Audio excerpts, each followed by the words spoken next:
This NASCAR All-Star Race DFS Picks edition of the NASCAR Gambling Podcast here on the Sports Gambling Podcast Network is brought to you by Underdog Fantasy. Underdog is offering plenty of markets this week for the PGA Championship that you can't find anywhere else. Sign up with our promo code RACESGPN to claim your special pick and first-time deposit bonus offer up to $250 in bonus cash. To claim your promo, go to underdogfantasy.com, promo code RACESGPN.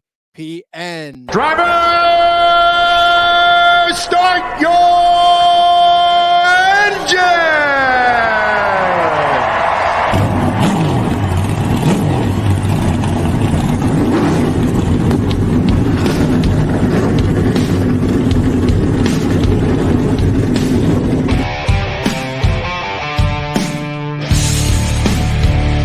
Strap in and pull those belts up tight as the Sports Gambling Podcast Network presents the NASCAR Gambling Podcast. I'll wreck my mom to win a championship. I'll wreck your mom to win a championship. With all the news and the best bets for your NASCAR weekend. It refrains me from not beating the out of you right now because you ask me stupid questions. But since I'm on probation, I suppose that's improper to say as well. If you could talk about racing things, we could talk about racing things. Now, here are your hosts, Rod Villagomez and Cody Zeeb.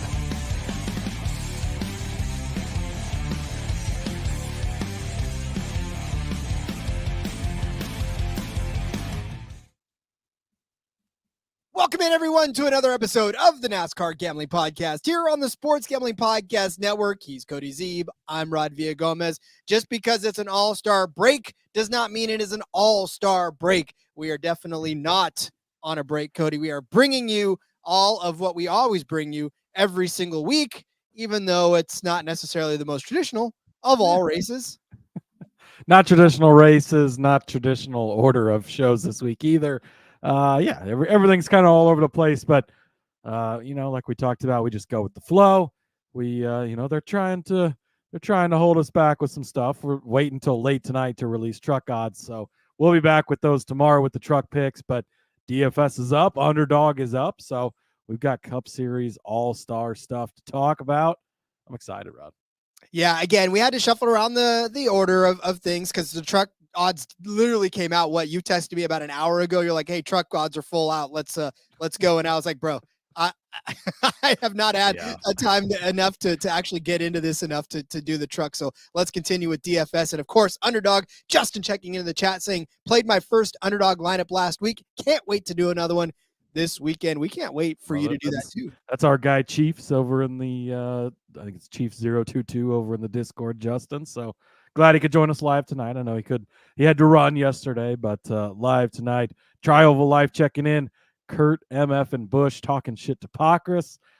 Yes, that's our classic opener there at the beginning, which is great. I love it too. If you can talk about racing things, we can talk about racing things each and every day. We talk to you about racing things. Again, like Cody said, we are doing the DFS and Underdog portion of the slate this time around because that's really honestly what we're going to. And of course, we'll have the trucks, the full betting cards like we always do tomorrow night.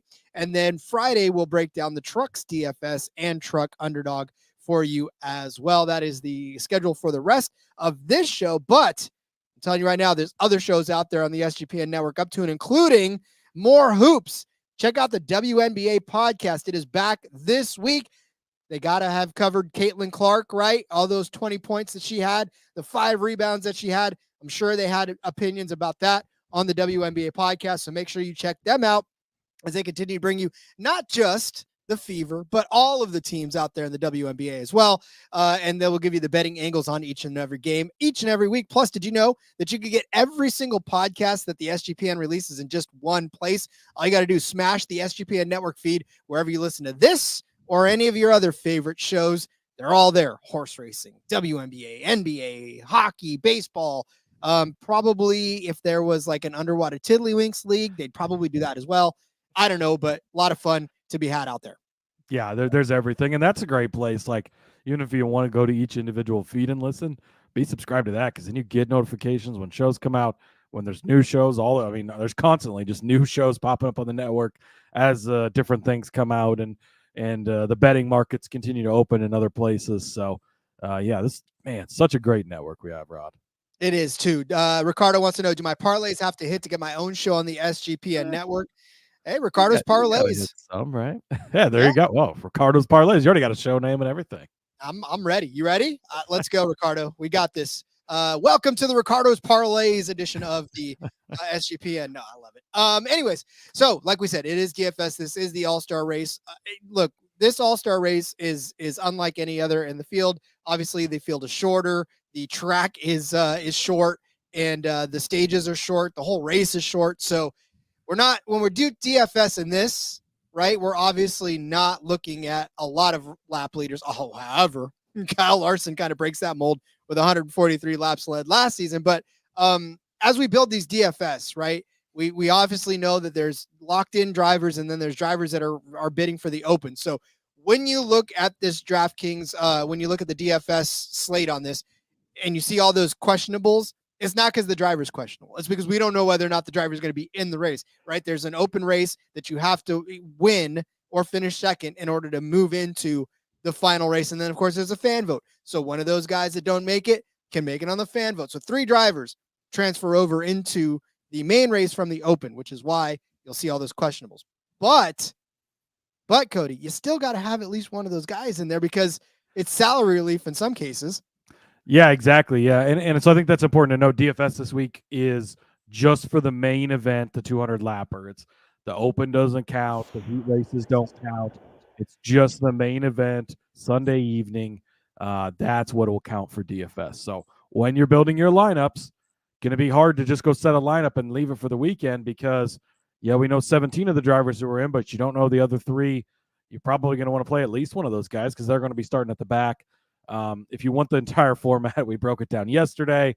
Bob Hockris has a good article over at foxsports.com as well. You can check out that really breaks it down and explains everything, explains all the tires and everything. We went over all that stuff on the betting episode yesterday. So even if you don't want to hear the betting episode, which I don't know why you wouldn't, Rod, go back and you can at least listen to the first part of it and get all of that breakdown and everything. So it'll just be the main event. They definitely did bring the salaries down some because you're not going to have the full option of everyone, right? It's not the 36 or 38 cars that you're going to get on a normal week. It's only going to be 20. And yeah, obviously throughout that entire thing with the heat races and everything is how they're going to set the lineup for this. So won't know everything pretty much until are the heat races? I don't even have the format right in front of me, but I can't remember if the heat races are actually on Sunday. So I think they're on Saturday. So we'll know the lineup going into Sunday at least. Yeah, but as we do each and every week, we'll give you our leans early on that can pretty much get you through no matter what the starting position is. And I have one that's not a lean, Rod. I have one that's a locked-in must-play. So locked-in must-play. Yeah, we'll talk about that when we get to it. But we have more information on one driver than everyone else. This is true. However, I am like Fat Joe, and I will lean back into a lot of these and just go with what I'm thinking early on in the week for sure. So Cody, as you said, there are the locked-in drivers and there are the open drivers. So at the very least, when you look at the top couple of drivers in this, Hamlin at 10.5, Larson at 10.3, Byron at 10,000, and then it jumps down to Blaney at 9.8. Again, those guys are all locked in. So the first not locked in guy is Ty Gibbs at 9. But like Cody said, keep an eye because when this race goes on and when we figure out the field, obviously it'll just be down to the folks that are available. And you won't have to scroll all the way down to some of these guys that aren't in this to try to build your lineup. So like Cody said, we're going to give you some locked in guys that we think are definitely going to do this. And then, of course, a guy that's not necessarily locked in, but should be locked in by the end of it. I think it's funny because both of us did the same thing we did for the betting episode and just sort of went with our guys. Yeah, that's just pretty much exactly how we did it, Rod. So, all right, I'll tell you what, let's go ahead and start laying this out because I really want to get to our DFS plays because we're also going to do some underdog at the end of this as well. So let's do that. But first, let me tell you, because horse racing's big right now, right? We just had the Kentucky Derby. We're about to have Preakness. Belmont's happening too as well. The Triple Crown is going strong.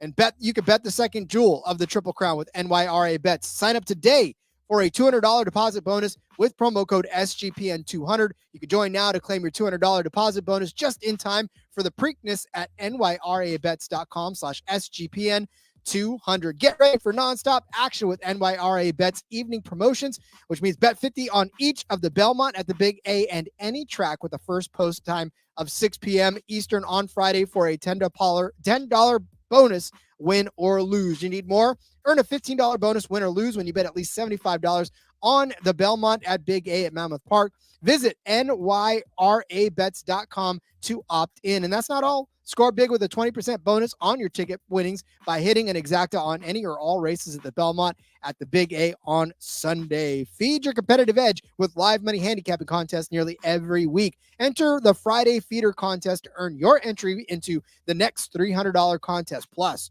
win cash prizes and seats in the next week's contest with the NYRA Bets Saturday contest. Registration closes before the Belmont at the Big A third race post time on the day of each contest. Get in and get your bonuses at nyrabets.com/SGPN200. We told you about Underdog Fantasy. We're going to continue to tell you about Underdog Fantasy. We're going to give you all of our favorite Underdog Fantasy plays at the second half of this episode. Plus, the NBA playoffs are here, and our sponsor, Underdog Fantasy, wants to make it a lot more interesting. Underdog Fantasy, it's the easiest place to play fantasy sports. You can play their pick'em. It's as simple as selecting higher or lower on player stats like points, rebounds, assists, and so much more. And of course, as we'll explain later in racing, higher than or lower than the projected finishing position of the driver in question. Make all of your entries in basketball if you want, or mix and match across your other favorite sports like racing, NASCAR, F1, however, or baseball or basketball, WNBA, whatever it is you love, you can mix and match. Plus, you can win up to 100 times your money. Ton of fun. Underdog's available in a ton of places, and new customers are going to get a pick'em special in the lobby when you sign up. Underdog's also going to be running a ton of different promos, bonus cash airdrops, specials, giveaways, and more throughout the NBA playoffs. So make sure to follow at Underdog Picks on Twitter to keep an eye out. Underdog's available in 30 states, including California, Texas, and Canada.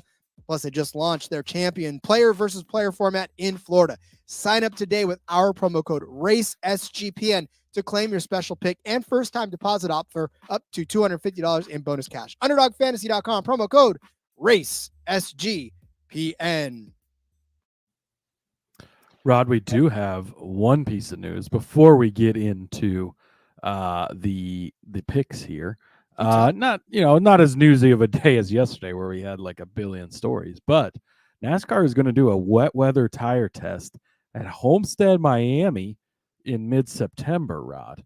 NASCAR says from Bob that NASCAR does not intend, or says that this does not mean that they intend to use them this year. Testing the technology on bigger tracks, that's what you like to hear. It's another step forward towards getting there and having the bigger tracks with the wet weather package and evolving that again as we continue to evolve this tire thing, as we're seeing this week, where they're going to be testing out different styles and all of that. I like it. Yeah, I tell you what, this is one of those things. And with the new tire compounds they're testing out too, I'm loving the direction that this sport is starting to head, because strategy, when people complain that nobody can pass, people complain that the races turn into conveyor belts and that this is boring and blah, blah, blah. Any sort of spice and any sort of strategy you can throw into it, I am definitely a big fan. My brother checking in saying, Dad says hello. Hi, Dad. How are you doing? Thanks for watching with my brother as well. James Rowland saying a vote for Bubba is a vote for American badasses everywhere. I like it. I like it. I like it this week, especially. So, James, we're with you on that. All right. So, Cody, as we lay out our DFS, we're not doing the traditional high, low, and mid-tier drivers because, well, guess what? There's only 20 drivers. So we can still stick to that sort of formula, but definitely three that we really like and we're really leaning toward to build our DFS lineups. Yep. I followed your lead, Rod. You kind of jumped in and went with a bunch of cheap guys. So I took the higher end of things and balanced out the cards. So I like it. I'm going to start with Kyle Larson, Rod, 10,300. I think this was a big mistake by DraftKings. We have all of the information we need, and we had this information. He confirmed it today, but we already knew. He will not be there for qualifying. He will not be there for the heat races. Kevin Harvick's going to practice the car. Kevin Harvick's going to qualify the car, and that's it. He can't run it in the heat races. So Kyle Larson is automatically going to start either 16th or 17th, depending on which heat he ends up being in. He's going to be scored as the last place finisher. But so he's going to be scored from 16th or 17th. He'll likely have to start 20th in the main event because of the driver change. But, Rod, what we know is you're getting the best driver in the world starting at the very back. They should have Kyle Busch Truck Series priced this. They should have made him $15,000 just to make it hard. He's only $10,300. Every single fucking person and their brother is going to play him. So maybe in some GPP lineups, get different and don't play Kyle Larson. But in a cash game and in most games, you're going to have to play Kyle Larson. He's going to be chalky. He's basically an expensive free square, but the free square on the week because there's hardly any downside, right? Maybe he doesn't score you any points, but he's not going to lose you any. And there's a solid fucking chance he's going to score you a lot of points. We talked about him on the betting episode yesterday. I think it won't take him that long to find his way to the front. If he does, he could dominate. Again, he started not well in the All-Star race last year, Rod. Quickly made his way to the front, especially with this tire strategy. You get early caution flag for something, whatever the case may be. He's going to find his way up there. So it is the very chalky play, but a play that needs to be played unless you're really trying to be different, and it might not work even in that case. So Kyle Larson, 10,300. There are some days in which the chalk is the right flavor to ingest.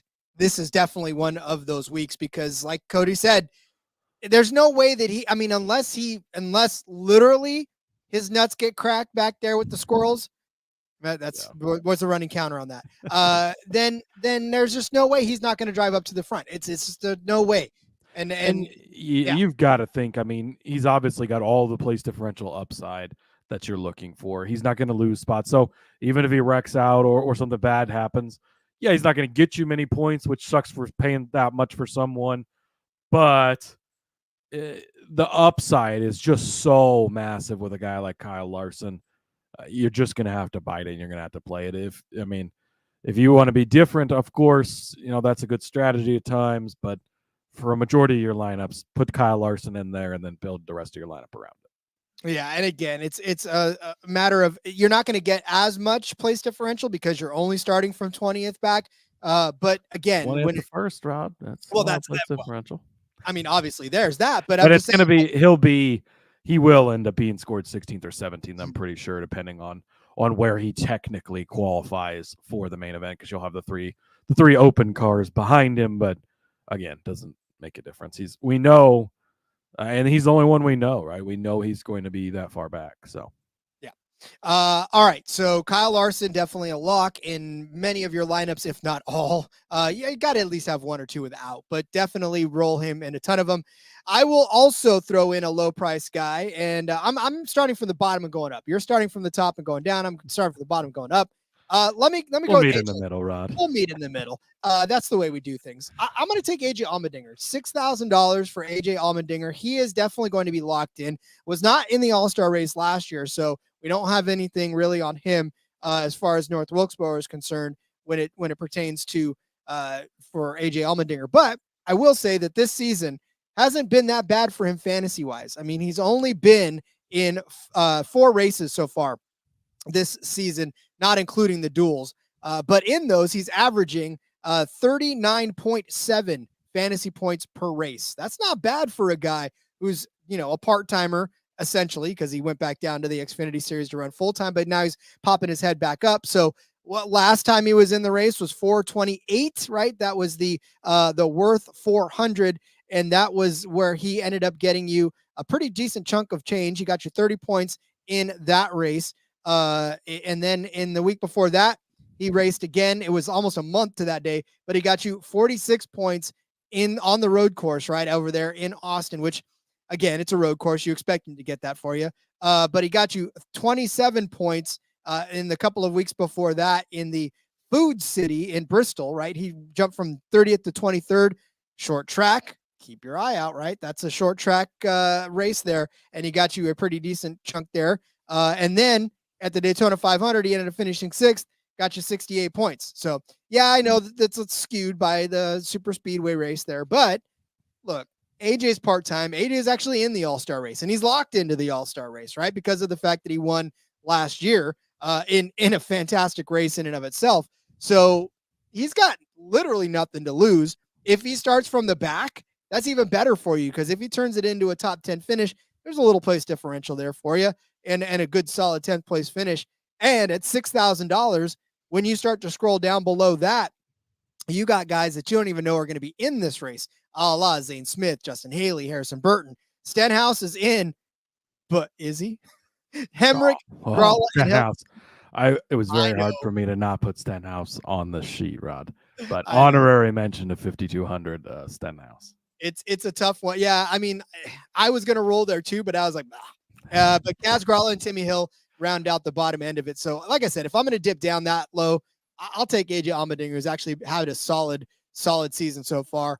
Rye Cape, late night. Yes, sir. Yeah. That's the way we roll. Yes, we've got things going on. So had to coach some softball tonight. Another W for the girls. Shout out to them. And Rod had some AFL stuff to take care of. We didn't have truck gods earlier. They've finally decided to release those. So we'll be back tomorrow with those. But a little late night, but talking some DFS, talking some underdog. I do like the AJ Allmendinger play. I think that he probably won't be super popular. I mean, when you scroll down through here too, you've got like Tyler Reddick 7.7, Ross Chastain at 7.2. Some of these guys are going to be very popular just because they're so cheap. It's going to allow you to work things in. People are going to look right over Allmendinger. And like you said, he actually has done, for as bad as those colored cars can be at points, he's actually not done too bad. So sticking to the guys near the top, Rod. Let's hang tight on that one. Let's do that. Let's put a pin in that, but let's tell you about our buddies at Game Time. I know you want to get to the next bet, man, but I want to bring the rest of the show commercial free thanks to our friends at Game Time. Buying tickets sucks. It is the worst thing that you could possibly do outside of possibly getting punched in the face several times over.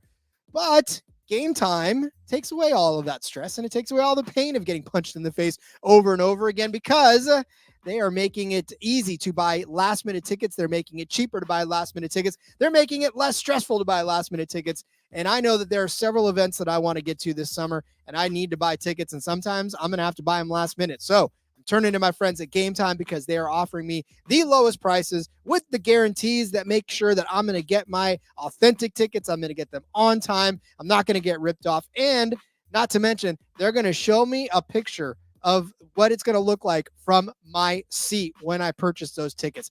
Cannot beat that deal. Cannot beat the stress that is taken away because of our friends over at Game Time. You can save up to 60% off of buying last-minute tickets on concerts, on sporting events, on comedy, on theater. Did you want to go to the roast of Tom Brady but couldn't get the tickets? Well, you should have gone to Game Time and gotten yourself those last-minute tickets at 60% off. I'm telling you missed out. There's flash deals even. Save even more with exclusive in-app deals on select seats ahead of the game or the event. Hey, listen, they're even offering zone deals. You can save even more when you choose a section and let Game Time choose the seats for you. They're not going to steer you wrong, folks. I tell you this right now. And they got, like I said, those seat views. They got the lowest prices guarantee. Just on and on and on and on. The only way you could see this is see this for yourself. So take the guesswork out of buying tickets with Game Time. Download the Game Time app, create an account, use code CFBX for $20 off of your first purchase. Terms apply. Again, create that account, redeem the code CFBX for $20 off. Download the Game Time app today. Last minute tickets, lowest price guaranteed. All right. You know what's funny? Brother checking in saying that your ad reads are Shakespearean. Agreed. Thank you. I just got. I'm halfway through now. I think the Backlash from WWE the other night. I would have loved to have been an audience. I would have loved to use Game Time to buy tickets for that event. That crowd, Cody, for a WWE crowd, electric. I cannot even begin to explain to you how fantastic that French crowd was. I'm jealous. I want to be a part of a crowd like that. So next time my Game Time tickets, I'm buying tickets to something in France. I don't care what it is. That's a great idea, Rod. I like it. We're going to win enough money during this weekend that I'm going to be able to do that. So hey, there you go. There you go. That's how you do it. It's a pretty good underdog winnings last week, Rod. So yeah, I got some Game Time money for sure. A guy that I think is going to help us win some money this week, Rod. Martin Truex Jr. only 9,200. again, with only being 20 guys in this, they do have to price some people down for sure. So even near the top of the board, you're getting some guys fairly cheap. Truex is probably well below where he should be. So love him at 9,200 here. Look, he is a short flat track guy. We know that. He is going to show up. He's going to be fast. He's been kind of on a tear lately. The result last week, I get it, not great at Darlington, but he had a fast car until he got that damage. After the Byron went up and got into Blaney, Byron went up with Blaney and got into Truex, bunched them all up, had the damage there, kind of ruined his day. But solid day at Kansas before that. Dover, 91.9 points he scored, leading 69 laps, Rod. Nice. Thank you. 48 fastest laps on the day. But you go back and you look, places like Phoenix, where he scored 74.1 points, led 55 laps, had 43 fastest laps. Phoenix, a track you can definitely look at that's pretty similar to this. Another track that's a somewhat comparison, Rod. Richmond, 119.4 points, starts in 7th, finishes 4th, 43 fastest laps, led 228 laps on the day, Rod. We could easily get type of performance from Martin Truex this weekend. If he's able to get it started up near the front, he could jump out and just run away with this thing, pace the field. There's a chance that it's going to be pretty tough to pass here. And I think guys like Larson will find their way through the field. In general, if it's tough to pass, once the leader gets up there, might be able to hold on to it. Truex could easily be one of your dominators on the day. 9,200, he's a guy that I'm targeting Sunday. Man, there's only 200 laps. So again, if you lead 145, it's hard to beat you on laps led when it comes to any other driver in the entire field. And you're right. I mean, Martin Truex Jr. has that potential. He's just been snake bitten too. That's the only thing about Martin Truex Jr. I mean, there's a lot of things that have jumped up and bit him in the ass this season. DFS though, he's been just fine most weeks for you. Bad one here or there. Darlington, I know. Look, he hurt me last week, Rod. But not his fault. He just wrong place at the wrong time. He had such a hot rod. Just to be Clint Boyer for a minute. Look at the hot rod he had. It was damn good until he got that damage. Yeah, I mean, it's good until it's not, really. I guess that's the theme of any sort of NASCAR thing that you got going on as well. Speaking of good until it's not, Daniel Suarez. Good until he's not. But I will say this. I know that last year in the All-Star race, he started on the pole, actually, and ended up finishing 7th. So the place differential wasn't there, but he led 55 laps in this race last year, right? He was the only other driver besides Kyle Larson to lead any laps in that All-Star race at all. Kyle Larson led 145, and it was Daniel Suarez right there behind him, leading the first 55 of those laps. And that first 54 rather, and then it was just sort of a back and forth for a couple of laps between Suarez and Larson. But I mean, is he going to lead laps again in this race? Probably not. But will he start probably somewhere in the middle of the pack and charge his way up? He's got the potential to. We saw him, hang and hold his own in that race and fall back to 7th. But that was still a pretty decent run for Daniel Suarez. He's $6,700.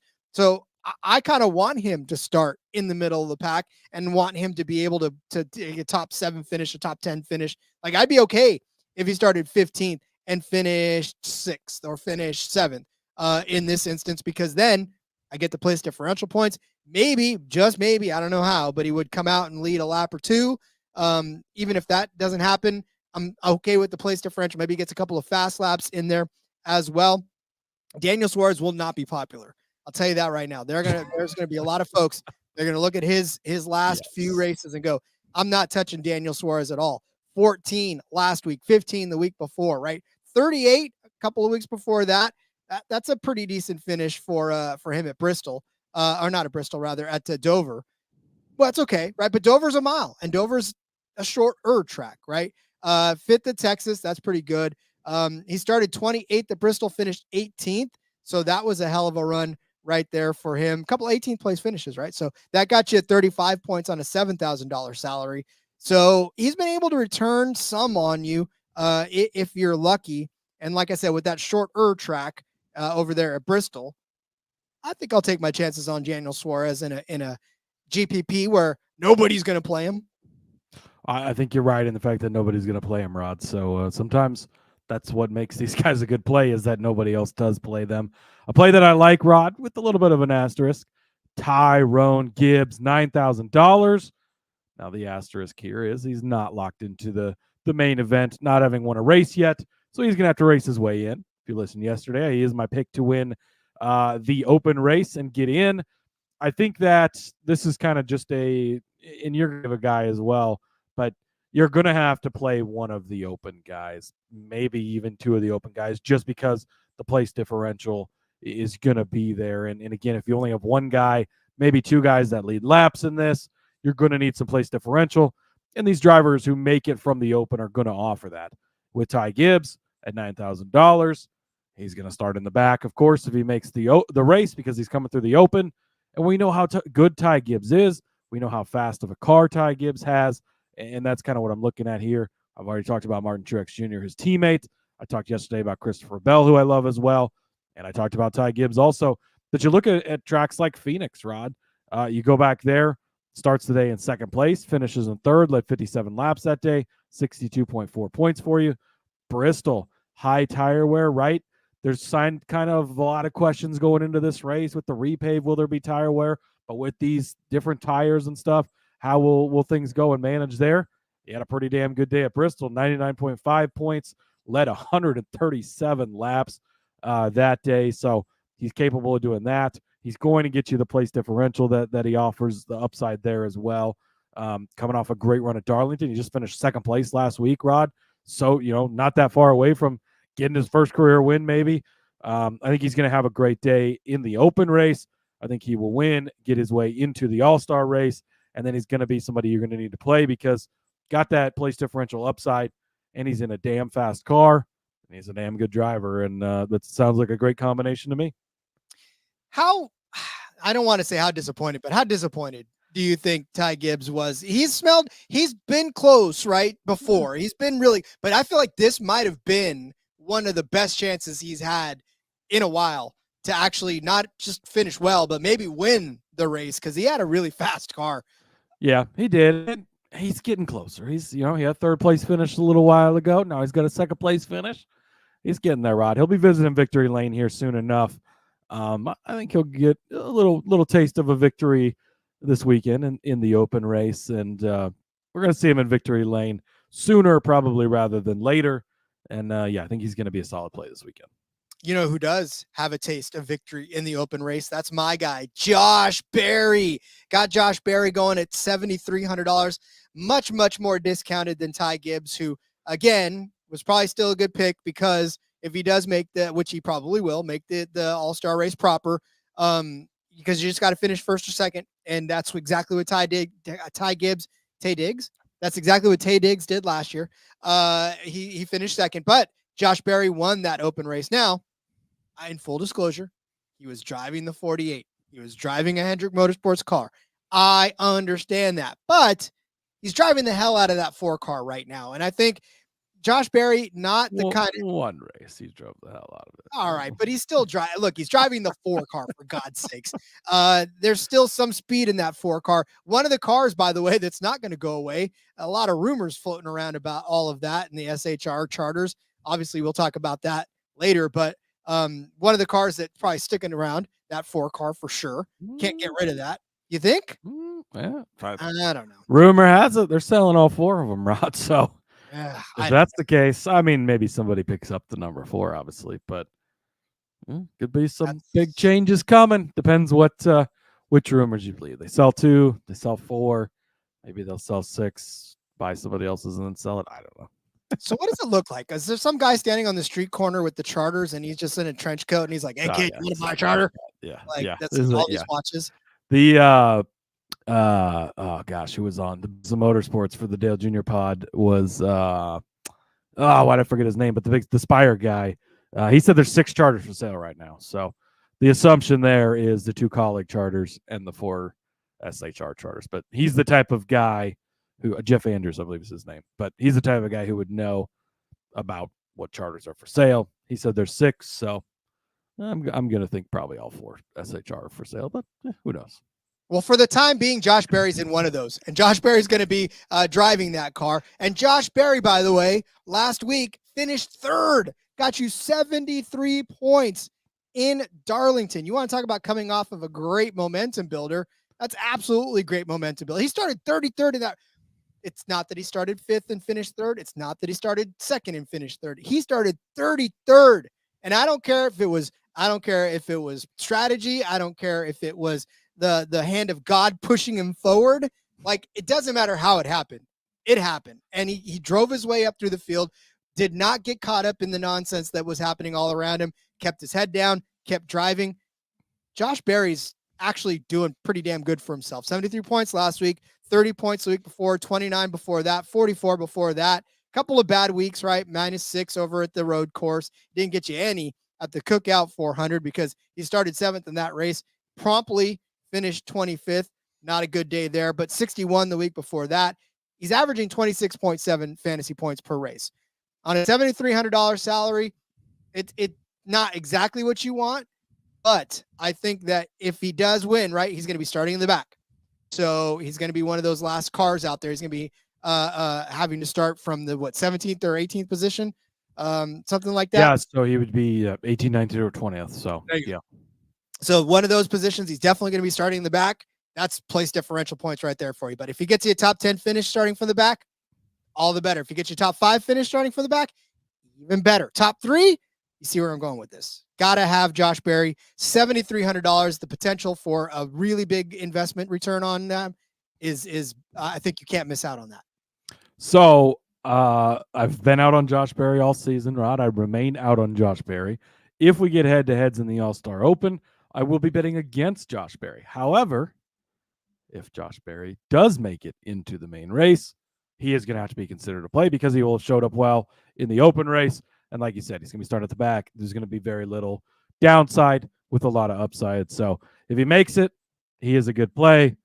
I still don't believe he will make it, but he could prove me wrong. We've already gone over who's in this race, Cody. It's going to be Ty Gibbs. It's going to be Josh Berry. Like, nobody else. Ty Gibbs, Noah Gragson, and Corey LaJoie is going to win the fan vote. No, Josh Berry will win the fan vote. That'll make Josh Berry is not winning the fan vote. Okay, let's be honest here. Who wins the fan vote of Carson Hocevar? He's been working pretty hard on Bubba that. Wallace honestly could win the fan vote. Alex Bowman's going to have some pull with the Hendrick thing. Hocevar's had a good campaign. I don't think he's going to do it, though. I just joke. I don't think so either. I think it's between Bubba and Alex. I got to think. Bubba and Alex, and if they both make it in, that's where it'll get weird. Unless, Cody, Eric Jones gets the sympathy vote. He could, and they just announced we got to watch out for Eric Jones. He's got the broken back, so that still scares me. But baby bump, they just announced they're having a baby route. So you got to watch out for the Jones baby bump. Maybe that'll come into play.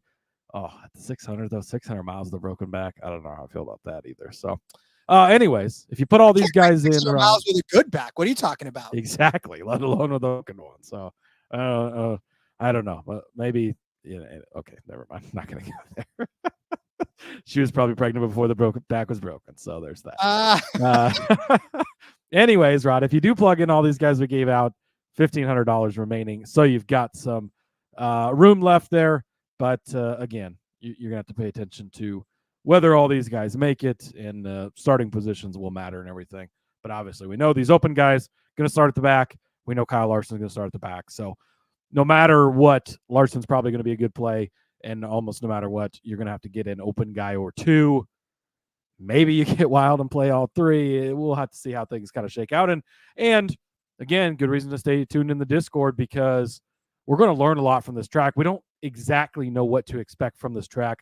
We're going to learn a lot, maybe even in the Cars Tour race. I think they're going to try and run that tomorrow because they weren't able to run it tonight because of weather.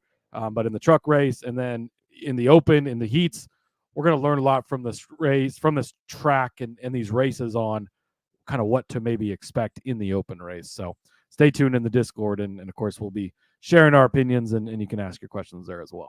Always the plug for the Discord, asking questions like my brother asking, what am I drinking? Also put Bubba in the main race. Yes, sure.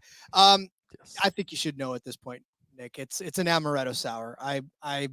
I had a bunch of nervous energy from the last expenditure that I was on, so I needed to relax. And it's still 5 o'clock somewhere, right? I'm just saying, like, I know that it's later than that in most places, but it's still 5 o'clock somewhere. I know that there's a place in this world where it's 5 o'clock in the evening.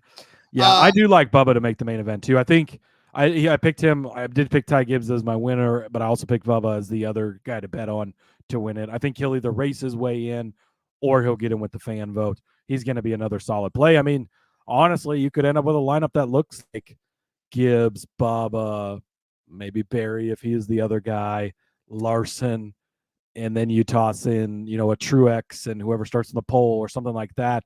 Could be a solid combination. You got the place differential upside of the guys in the back. You find the 1 or 2 guys who lead all the laps and win the race up front. Could definitely be a way to play this. I think there's going to be plenty of different ways to kind of look at strategy and how to play things out. That's a fun week to play again with the limited field and with the variety of strategies that you can employ. Definitely a great week for DFS, but it's also a great week for Underdog Fantasy. There's never a bad week for Underdog Fantasy. Let's put it that way. I know that if you're playing in any other sport, you pick higher than or lower than the projected stat totals for these guys. But if you're playing the racing games like we like to do in NASCAR especially, you pick better than or worse than the finishing positions that are given to you by Underdog. They set some pretty good finishing positions here, and I'm telling you right now, sometimes it's a little bit difficult to choose. However, we've picked ourselves 6 out of the 20 drivers that are going to be taking part of this to just pick their finishing positions. Again, you can get up to 5 if you want. You can pick as little as 2. Just depends on how high you want that multiplier to be. Put down your wager. You put down your what you're going to put on that, and just watch it multiply. So, Cody, I still love Underdog very much. It's so much fun, and again, cross sports. You can do WNBA, NBA, MLB, NHL. I mean, literally, golf. They got it all over there. You can cross sport with F1 as well. Trucks aren't up there yet, but they'll have those out soon. You can cross sport with that. And Rod, don't forget about the best ball drafts. They got those going on. I may or may not be in a couple of best ball slow drafts as we speak. I might have a drafting addiction, and Underdog helps me itch that addiction. So gotta love them for that, Rod. Make sure you get in on it. All right, my first one, Martin Truex Jr. better than 8.5. 8.5, Rod. What are we doing here? I love it. Giving us a great line over on Underdog for this. I already talked about Truex. Look at what he did at Phoenix. Look at what he did at Richmond. Look at what he's done in New Hampshire in the past. This is his type of racing. This is where he shows up, where he is good. Absolutely love Martin Truex Jr. to finish better than 8.5. Again, just like in DraftKings, the Underdog is just for the main event. So it'll be, nice and easy. You don't have to worry about figuring out where they finish in the heat plus this or nothing. It's just in the main event where they finish. Martin Truex Jr. is going to be in contention to win this race. I did give him out as one of my winners yesterday. I think he's going to be up front. I think he's definitely going to be inside the top 8. So Martin Truex Jr. better than 8.5.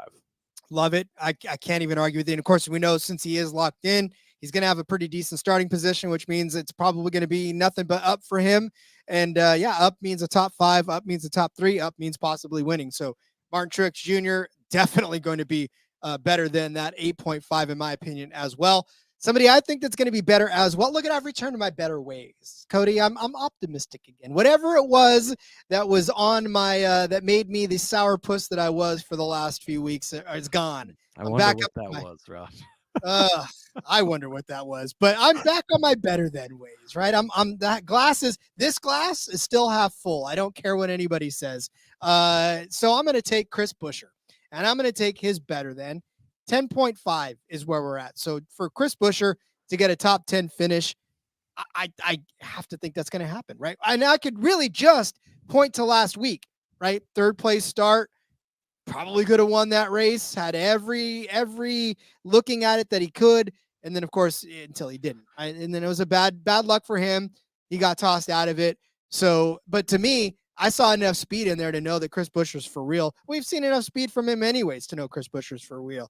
We also saw it again in Kansas where he finished in 2nd.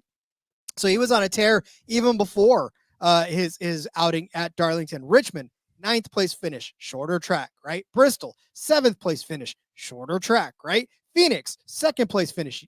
Again, you see where I'm going with this, right? That seems my go-to phrase today, but you see where I'm going with this. Chris Buescher has had solid runs on these shorter tracks. it just something about it for him to be able to do it. And I really honestly believe that he's going to do it again. So Chris Buescher, a top 10 finish. How can I argue against that at this point, right? We know these RFK guys are fantastically fast right now, and they're looking great. So Chris Buescher is going to continue that run, and he's going to finish inside of the top 10, and he's going to give you the hitting on this better than 10.5. Yes. I have an article coming out tomorrow, Rod, for sportsgamblingpodcast.com. We'll have some more underdog plays in there. I was working on that this afternoon. Spoiler alert, Chris Buescher is one of those plays. So if you want the rest of my thoughts on Chris Buescher on top of everything you just said, check out the article tomorrow, and you'll get them there. My glass not half full on this guy, Rod. It's actually pretty empty on Joseph Logano, worse than 7.5. So we're 13 races into the season, Rod. How many times do you think Joey Logano has finished better than seventh place? Seventh place or better? Is there a number lower than 1? It's arguable with 0, but actually he has finished twice better than seventh. And this is going to be a little bit counter-argumentative because 2 of those finishes were Richmond, which is a very comparable track, and Martinsville, which actually has some comparisons as well. Second place at Richmond, 6th place at Martinsville. But, Rod, outside of that, Joey Logano has been absolute trash this season. He's sitting 18th place in the points, 21st at Darlington last week. Had a slight second where you're like, okay, Joey Logano will get in the top 10. Then something happened. He remembered how he's running this season. The even year Joey Logano thing seems to be out the window. 34th at Kansas, 16th at Dover. Deg is in there. 11th at Texas. That was, I guess, a great run for him. 11th place, though. You had the 6th and 2nd at Martinsville. So, again, that's the only part that gives me a little bit of pause giving this out. But then, 22nd at Bristol, 34th at Phoenix, 9th at Las Vegas was an okay run, and then super speedways before that. But it's not been a good season for Joey Logano. It's not really been a great season for Penske. RFK seems to be clicking on all cylinders. Buescher has been so close to winning the last 2 races in a row. Keselowski did win one of those races. Blaney's kind of up and down depending on here or there, and Logano just has not been good. So I'm going to throw out those 2 shorter tracks where he ran well. I just don't think when you put Joey Logano in this all-star race against these Gibbs guys, against these Hendrick guys, against these RFK guys, I just don't think he can get it done. And he's a veteran in the tire wear thing, but I'm not concerned about it. It's all he has to do is finish 8th place or worse in a 20-car field. He's not one of the best 7 cars out there right now. He's not even close to it, right? He's probably one of the worst 7 cars in this field of 20 by the time it's all said and done. So I'm going to continue to fade Joey Logano. As much as I've said he's kind of the hardest guy to predict, it's not so much been the case lately, Rod. It's been pretty easy to predict that he's not going to do well. I think that's going to continue to be the case here in the All-Star race. So Joey Logano, worse than 7.5. I can't. You put that up next to Martin Truex Jr., Rod. Martin Truex Jr. is at 8.5. Everything he's done, as good as he is week in and week out, he's at 8.5, and Joey's at 7.5. What are we doing here? I wanted to do that one. I wanted to do that one, but I had something on my shoulder saying, don't do it, Rod. He's already dead. Like, don't quit kicking him. Don't kick him while he's out. And he did have a decent finish here last season, but got to be a little bit careful looking too hard at last season. There's going to be some stuff that translates, obviously, but completely repaved track. Things were going a little bit different for Joey last season than they were this season. Defending champion at that point, all that stuff. So I'm just... the Richmond and Martinsville thing give me a little bit of pause because, well, he did show speed on the shorter, flatter tracks there, but like at Phoenix where he wasn't good, and overall he's not been good. I think that trend is going to continue. Agreed. All right. Speaking of trends to continue, I'm going to discontinue my trend of picking against Michael McDowell. Michael, I got your memo, buddy. I am sorry. I apologize publicly for doubting you, even though you didn't call me out on it. I still feel ashamed. So, Michael McDowell is finishing position set at 14.5. There's only 20 cars in this race. A couple of them are going to be starting in the back. Michael McDowell can very well be one of those in the back, but I think he's got enough talent to finish better than at least 4 or 6 of those cars. that are there. And I say that because, remember, the last 2 weeks, I've been very hard on Michael McDowell, and I've said that he is not going to run very well. Well, guess what? 2 top 10s, one at Kansas, one at Darlington, which by my count is above the 14 threshold. You also look at Bristol, an 11th place finish there. That's above the 14th place threshold. At Phoenix, 8th place there as well. I mean, Richmond, he had a 26th place finish, which is kind of what I was pointing to. Martinsville, at a 21st place finish, again, which is another thing I was pointing to as well. But in my more positive state, right, I think I've done enough deep breathing to get through wanting to take worse than 14.5 for Michael McDowell. I've looked at the stats and I've read them differently. The tea leaves look a lot different on Michael McDowell than they did a little while ago. So I'm going to give him the benefit of the doubt. I'm going to say that he's going to actually do better than he did last year at this race. But just like you pointed out, Cody, a lot of different stuff going on in this instance than was the last case. So yeah, I'm going to say Michael McDowell better than 14.5, which, by the way, Michael McDowell was not in this race last year. I'm scrolling through a different lineup, but yeah, Michael McDowell better than 14.5. Yeah, this was one of the more intriguing ones that caught my eye just because the number's so big and you're looking at it, and I've been staring at it and I've been like, well, he only has to beat 6 cars to go better than. And then I think to myself, what 6 cars is he going to beat? Daniel Suarez. Okay. And I'd struggle after that. So I just left this one alone because I don't know which way to go. I think I would probably lean worse than, but as we've learned, don't talk shit about McDowell because he takes it personally. So, hey, better than you made a solid case, Rod. Only has to beat 6 cars in this race. We know he's locked in. He's guaranteed a spot, of course. So, but beating 6 cars could be tough. So I'm gonna remain neutral, but I like that you made a decision and made a call on it. Rod, all the Kyle Larson fans out there, I know that you think that I don't like Kyle Larson because I bet against him on super speedways and because we don't talk about him much on a week-to-week basis because he's so hard, Rod. His numbers are always really low, too much of a favorite. Now we come into this week and they're just fucking disrespecting him everywhere.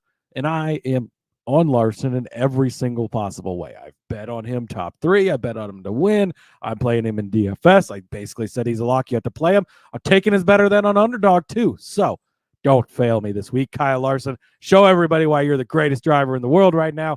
6.5 is what he's set at, Rod. All he has to do is finish in the top 6.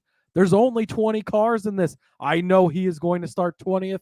That seems to be what everything is stuck on, is he has to start last. Don't fucking care. It's Kyle Larson. He's the greatest driver in the world. He's in a fast fucking car. He did destroy everyone in this race last season. And I know I just said don't take everything from last season, but there are some things that can translate. We know how good he is. I don't care that he doesn't get practice. I don't care that this is going to be the first time he gets in the car this weekend is jumping in the car and jumping in this race. Doesn't matter. He's got Cliff Daniels. Kevin Harvick's going to give him all the feedback they need in practice. They're going to have this car tuned up, ready to go. Kyle Larson's going to come back from Indy where he's been fucking lighting the world on fire in IndyCar. He's laying down some fast laps. He's going to come prove to everybody how good of a driver he is. He doesn't have to get to the front. He doesn't have to win, Rod. He just has to finish inside the top 6. You're basically getting an opportunity to take Kyle Larson to finish in the top 6. That's it. You don't have to pay minus, 400 or some crap like that on a book. Just you're putting him in your underdog lineup here. So absolutely love it. Give me Kyle Larson better than 6.5.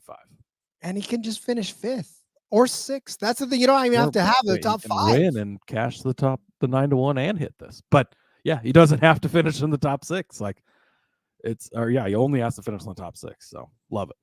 Love it. Absolutely love it. Yeah, that's definitely the hammer one of the week for sure. And then mine, I feel like I'm pretty solid on this one. And Ryan Blaney, he's proven to me, especially speed-wise, that he's not, he's a returning champion.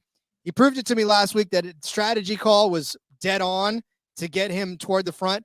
He just got taken out. That's unfortunate for him, but did have a 7th place at Dover this season. He did have a 5th place at Martinsville this season, a 5th place at Phoenix, 3rd at Vegas. Solid finishes for Ryan Blaney. Yeah, okay, 36th at Darlington, but again, the strategy call put him inside of the top 10 inside the top 9, which is where he needs the target for this particular race. He was running like 6th place before he got into the accident with was it William Byron?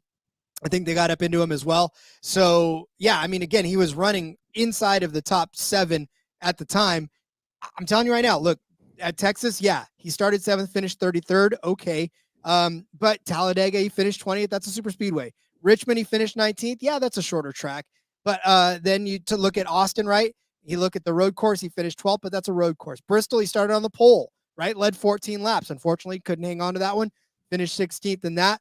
But still, it's not as if he's been running poorly.